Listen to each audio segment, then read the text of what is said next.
Assalamu alaikum. This presentation is on the surgical and the imaging anatomy of the sublingual salivary gland. A good knowledge of the surgical anatomy of the sublingual salivary gland is essential for the safe performance of surgical approaches to the floor of the mouth, particularly those involving resection of ranulas and any surgical intervention to the sublingual gland for various disorders including tumors, and also for surgery involving the submandibular duct because this is intimately related to the sublingual salivary gland. Such knowledge of the surgical anatomy would entail the following: the mylohyoid muscle and its clefts, the submandibular duct anatomy, and anatomy of the lingual nerve, the lingual artery, and the hypoglossal nerve. The sublingual gland is, of course, the smallest of the three pairs of major salivary glands. It consists mainly of mucus acinar cells, and this aspect it resembles more the minor salivary glands than the other major salivary glands. It lies as a flat structure, an almond-shaped flat structure in the floor of the mouth, just underneath the mucous membrane, which is firmly attached to its superior surface. The gland lies on the mylohyoid, the diaphragm of the floor of the mouth, and it's just deep to the sublingual fold and opposite the lingual frenulum in here. Lateral to it would be the mandible, and medial to it would be the genioglossus muscle. In this cross-section of the floor of the mouth, you could see from posterior to anterior the intrinsic muscles of the tongue, followed by the genioglossus muscle. In here, just superficial to it would be the flat hypoglossal muscle, and posteriorly here you would see the submandibular gland. Part of it would be deeper to the mylohyoid muscle, and part would be superficial to the mylohyoid muscle. In front, just in front of the deep part of the submandibular gland, lies the elongated flat structure of the sublingual salivary gland. Between it and the genioglossus muscle is the lingual artery in here, and lateral to it is the mandible. Here is the imaging anatomy of the sublingual gland on this MRI scan. You could see the almond-shaped flat structure of the sublingual gland. It measures about 3 centimeters in a sagittal plane, and its weight is again about 3 grams. This is just about 20% of the weight of the much larger submandibular gland. Again, starting from posterior to anterior, you could see the intrinsic muscles of the tongue first, followed anteriorly by the genioglossus in here. In between the genioglossus and the mandible, you could see the sublingual gland proper. The posterior part of the sublingual gland would take you to the furthest anterior point of the deep part of the submandibular gland. On this cross-section, it would be a U-shaped structure because it straddles the mylohyoid posterior edge. And in between the gland and the tongue, you could see the lingual artery, and you could see also the submandibular duct in there, and this would be the mandible. And further laterally, you could see the gland itself like a bit laterally and inferiorly, there will be parts of the mylohyoid muscle. The posterior part of it would dent in this section, the submandibular salivary gland. So the sublingual gland has some common features with minor salivary gland, although it is considered to be one of the major salivary glands. These common features are that it consists mainly of mucus acinar cells. It also is a spontaneous secretor, although it is innervated by parasympathetic postsynaptic fibers from the coda tympani nerve. The flow of saliva from the acini of the sublingual gland is very much like the flow of saliva from the minor salivary gland, spontaneous and continuous. So it adds to the resting saliva in the oral cavity. Whereas, for example, the parotid and the submandibular glands are under control of the parasympathetic and also the sympathetic, in that they regulate the output. The sublingual gland would continue to secrete despite interruption of its nerve supply. The sublingual gland is therefore very much like a minor salivary gland in that aspect, that it is a spontaneous secretor. The flow of saliva would continue, and even if there is obstruction to the flow by fibrosis or things like stones in the ducts, and this would lead to extravasation of the saliva from the inflated acini or from the ruptured ducts to form things like a ranula. Such a thing wouldn't happen in a submandibular gland.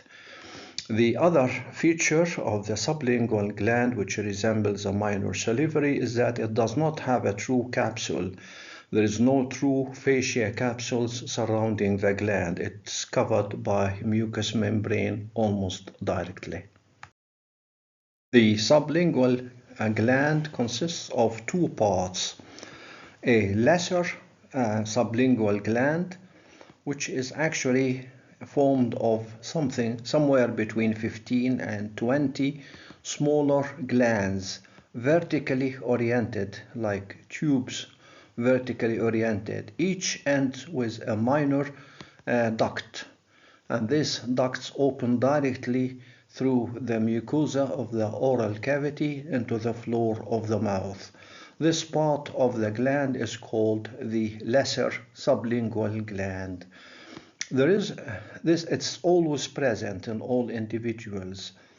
The greater sublingual gland is the second part. It's situated below the middle part of the submandibular duct. It's this part in here, and it lies between the lesser sublingual gland and the duct of the submandibular, the Wharton's duct medially. So it's just this part here lies directly over the duct of the submandibular gland, and the greater sublingual gland drains into the submandibular duct by a special duct called the Bartholin's duct. It's not present in all individuals, it's possibly only found in about 1/3 of them, and usually unilaterally. This is the greater part of the sublingual gland, and the superficial, the anterolateral bit, is the lesser, which drains directly into the oral cavity. And this is how the sublingual gland's two parts drain.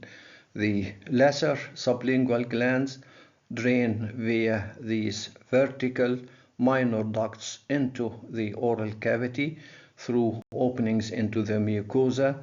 The mucosa in this sublingual fold, mucosal fold, they form the sublingual caruncles, and they are located near to the midline in this fold.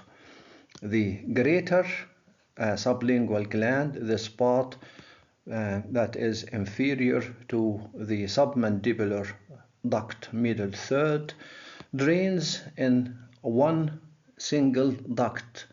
This single duct is the Bartholin's duct, and this Bartholin's duct unite with the submandibular duct to drain into the oral cavity.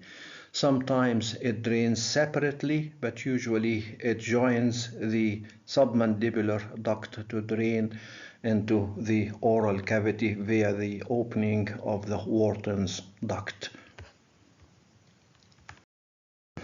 The sublingual salivary gland has an intimate relationship with a part of the submandibular salivary gland. The deep part of the submandibular gland, its most superior part, is intimately related to the sublingual gland in here.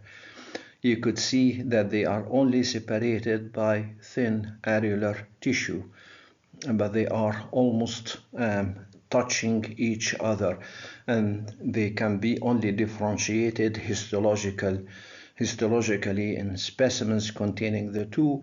You would see more mucinous acinar cells in the part that resembles the sublingual, and a mixed type in the part coming from the submandibular gland.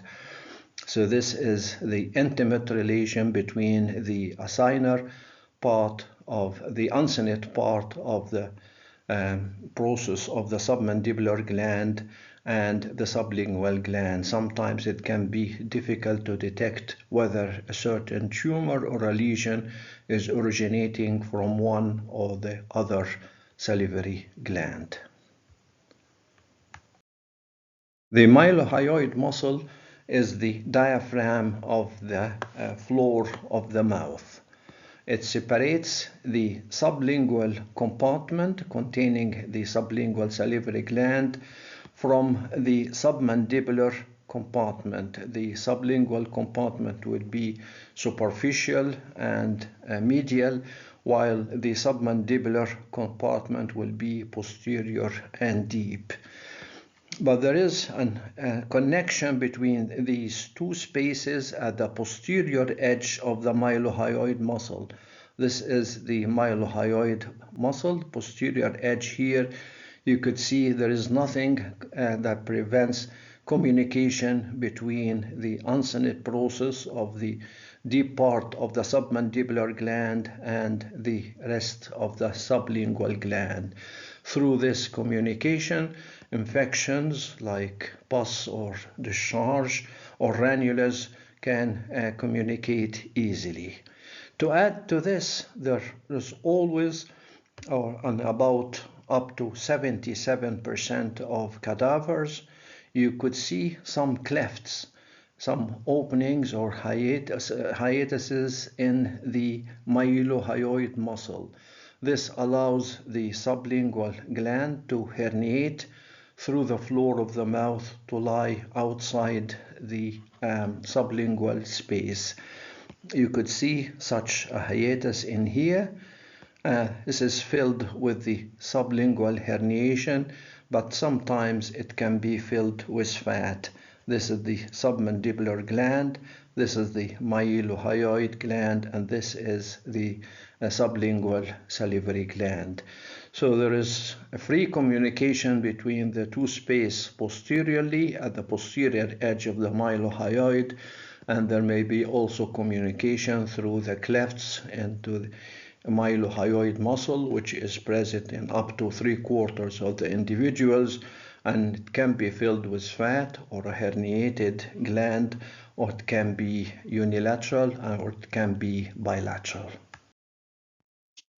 For surgical exposure of the sublingual gland, the floor of the mouth may be pushed manually upwards in order to flatten the structures in the floor of the mouth to aid in the dissection.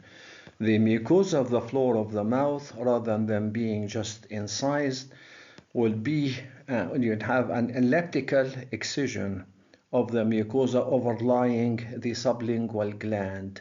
Why? Because it's very difficult to detach this oral mucosa from the sublingual gland.